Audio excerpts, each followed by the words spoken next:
महात्मा फुलेंनी जाऊन गडावर जाऊन महाराजांची समाधी शोधली आणि त्यांनी शिवजयंती सुरू केली. तिला काउंटर म्हणून टिळकांनी गणपती सुरू केला.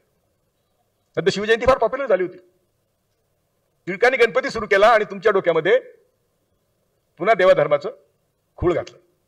आणि मग त्यास का केलं असं? तर सगळे ब्राह्मण एकत्र झाले टिळकांच्या मीटिंग यांच्या खाली आणि सांगितलं की स्वातंत्र्य मिळालं तर हे फ्रँचाईज व्होटिंग, सगळे व्होटिंग होणार, सगळ्यांना मतदानाचा अधिकार मिळणार आणि आपण तर 1% म्हणजे विषारी ब्राह्मण 1% कमी आहेत.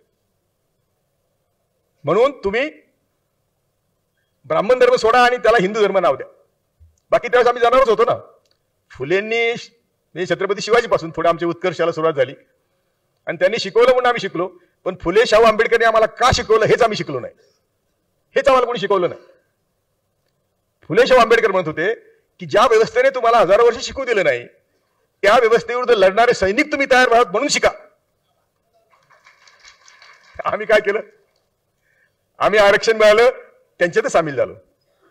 आम्ही शिकलो त्यांच्यातच सामील झालो. मग त्यांच्याकडे बघायला लागलो. आम्ही त्यांच्याकडे मुका घ्यायला लागलो. आमच्याच लोकांना आम्ही लाथा मारायला लागलो. कारण आम्हाला शिकवलंच नाही. अरे बेटा तू शिकला कशासाठी? की ज्या व्यवस्थेने तुला शिकू दिलं नाही, तुझ्या बापजात्याने शिकू दिलं नाही, संपत्ती ठेवू दिली नाही, त्यांच्या विरुद्ध लढण्यासाठी तुला शिकवलं आम्ही.